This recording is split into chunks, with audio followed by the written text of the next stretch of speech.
Innovation is going to continue. You cannot stop technologies that just make sense. Labor automation through technology is at the bottom of every major social transformation in human history.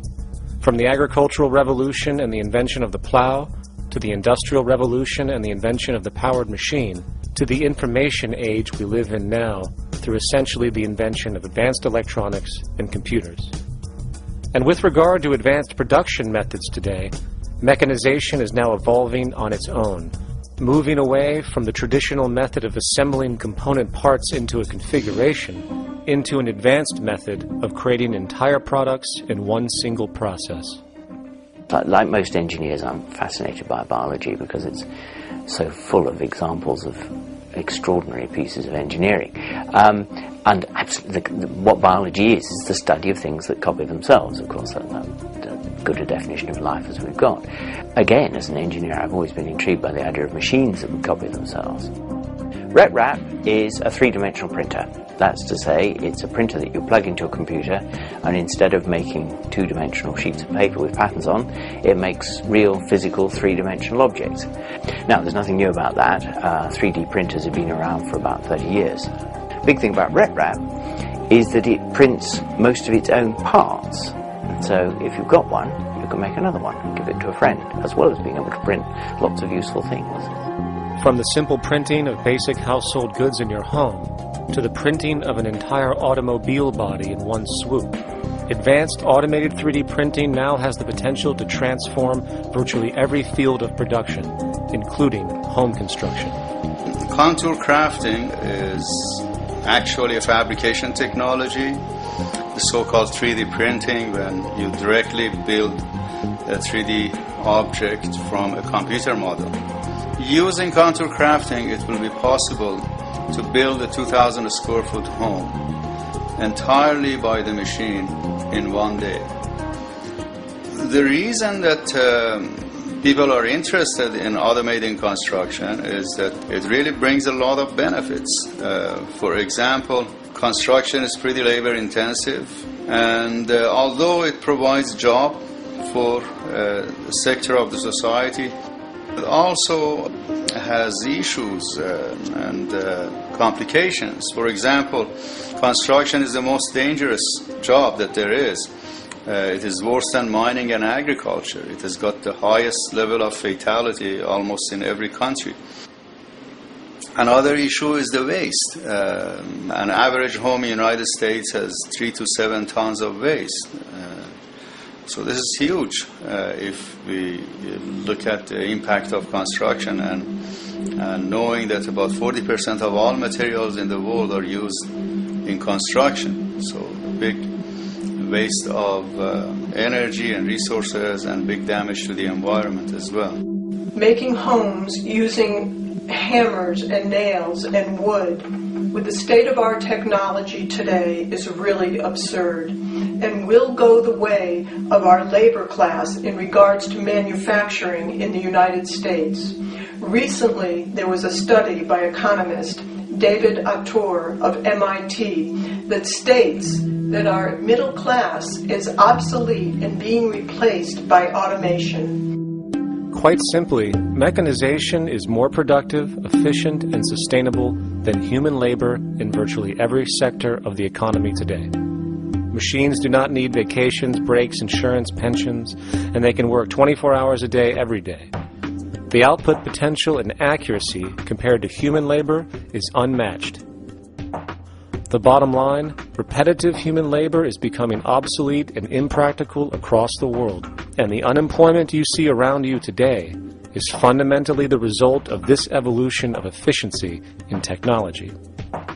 For years, market economists have dismissed this growing pattern, which could be called technological unemployment, because of the fact that new sectors always seem to emerge to reabsorb the displaced workers. Today, the service sector is the only real hub left and currently employs over 80% of the American workforce, with most industrialized countries maintaining a similar proportion. However, this sector is now being challenged increasingly by automated kiosks, automated restaurants, and even automated stores. Economists today are finally acknowledging what they have been denying for years. Not only is technological unemployment exasperating the current labor crisis we see across the world due to the global economic downturn, but the more the recession deepens, the faster the industries are mechanizing. The catch, which is not realized, is that the faster they mechanize to save money, the more they displace people, the more they reduce public purchasing power.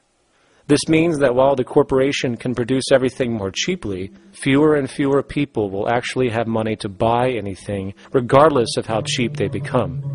The bottom line is that the labor for income game is slowly coming to an end. In fact, if you take a moment to reflect on the jobs which are in existence today, which automation could take over right now if applied, 75% of the global workforce could be replaced by mechanization tomorrow. And this is why, in a resource-based economy, there is no monetary market system, no money at all, for there is no need. A resource-based economy recognizes the efficiency of mechanization and accepts it for what it offers. It doesn't fight it like we do today. Why? Because it is irresponsible not to, given any interest in efficiency and sustainability. And this brings us back to our city system. In the center is the central dome, which not only houses the educational facilities and transportation hub, it also hosts the mainframe that runs the city's technical operations. The city is, in fact, one big automated machine. It has sensors in all technical belts to track the progress of agriculture, energy gathering, production, distribution, and the like. Now, would people be needed to oversee these operations in the event of a malfunction or the like? Most probably yes, but that number would decrease over time as improvements continue. However, as of today, maybe 3% of the city population would be needed for this job when you break it down. And I can assure you that in an economic system which is actually designed to take care of you and secure your well-being, without you having to submit to a private dictatorship on a daily basis, usually to a job that is either technically unnecessary or socially pointless, while often struggling with debt that doesn't exist just to make ends meet. I guarantee you people will volunteer their time left and right to maintain and improve a system that actually takes care of them. And coupled with this issue of incentive comes the common assumption that if there isn't some external pressure for one to work for a living, people will just sit around, do nothing, and turn into fat, lazy blobs. This is nonsense. The labor system we have today is in fact the generator of laziness, not a resolver of it. If you think back to when you were a child, full of life, interested in new things to understand, likely creating and exploring, but as time went on, the system pushed you into the focus of figuring out how to make money. And from early education to study at a university, you are narrowed, only to emerge as a creature which serves as a cog in a wheel in a model that sends all the fruits to the upper 1%. Scientific studies have now shown that people are, in fact, not motivated by monetary reward when it comes to ingenuity and creation. The creation itself is the reward. Money, in fact, appears only to serve as an incentive for repetitive, mundane actions, a role we have just now shown can be replaced by machine. So when it comes to innovation, the actual use of the human mind, the monetary incentive has proven to be a hindrance, interfering and detracting from creative thought. And this might explain why Nikola Tesla, the Wright brothers, and other inventors who contributed massively to our current world never showed a monetary incentive to do so. Money is, in fact, a false incentive and causes 100 times more distortion than it does contribution. Good morning, class. Please settle down. The first thing I would like to do is go around the room and ask what everyone would like to be when they grow up. Who'd like to go first? Okay, how about you, Sarah? When I grow up, I want to work at McDonald's like my mom. Oh, family tradition, eh? How about you, Linda? When I grow up, I'm going to be a prostitute on the streets of New York City. Oh, glamour girl, huh? Very ambitious. How about you, Tommy? When I grow up, I'm going to be a rich, elitist businessman who works on Wall Street and profits off of the collapse of foreign economies. Enterprising, and great to see some multicultural interest. As stated before, a resource-based economy applies the scientific method to social concern, and this isn't limited to simply technical efficiency. It also has the consideration of human and social well-being directly and what comprises it. What good is a social system if, in the end, it doesn't produce happiness and peaceful coexistence? So it is important to point out that with the removal of the money system and the necessities of life provided, we would see a global reduction in crime by about 95% almost immediately, for there is nothing to steal, embezzle, scam, or the like. 95% of all people in prisons today are there due to some monetary-related crime or drug abuse, and drug abuse is a disorder, not a crime. So what about the other 5%, the truly violent, often seeming to some as being violent for the sake of being violent? Are they just evil people? The reason that I frankly think it's a waste of time to engage in moral value judgments about people's violence is because it doesn't advance by one iota our understanding of either the causes or the prevention of the violent behavior. People sometimes ask if I believe in forgiving criminals.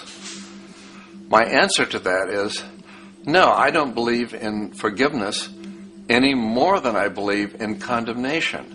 It's only if we as a society can take the same attitude of treating violence as a problem in public health and preventive medicine rather than as a moral evil, it's only when we make that change in our own attitudes and assumptions and values that we will actually succeed in reducing the level of violence rather than stimulating it, which is what we do now. The more justice you seek, the more hurt you become. Because there's no such thing as justice. There is whatever there is out there. That's it. In other words, if people are conditioned to be racist and bigots, if they're brought up in an environment that advocates that, why do you blame the person for it? They're a victim of a subculture. Therefore, they have to be helped. The point is, we have to redesign the environment that produces aberrant behavior. That's the problem, not putting a person in jail. That's why judges, lawyers, freedom of choice, such concepts are dangerous because it gives you misinformation that the person is bad or that person is a serial killer. Serial killers are made just like soldiers become serial killers with a machine gun. They become killing machines, but nobody looks at them as murderers or assassins because that's natural. So we blame people. We say, well, this guy was a Nazi, he tortured Jews. No, he was brought up to torture Jews. Once you accept the fact that people have individual choices and they're free to make those choices, free to make choices means without being influenced. And I can't understand that at all. All of us are influenced in all our choices by the culture we live in, by our parents, and by the values that dominate. So we're influenced. So there can't be free choices. What's the greatest country in the world? The true answer, I haven't been all over the world, and I don't know enough about different cultures to answer that question. I don't know anybody that speaks that way. They say, it's good old USA, the greatest country in the world. There's no survey. Have you been to India? No. Have you been to England? No. Have you been to France? No. What do you make your assumptions on? They can't answer. They get mad at you. They say, well, goddamn it, who the hell are you to tell me what to think? You know, don't forget, you're dealing with aberrated people. They're not responsible for their answers. They're victims of culture. That means they've been influenced by their culture.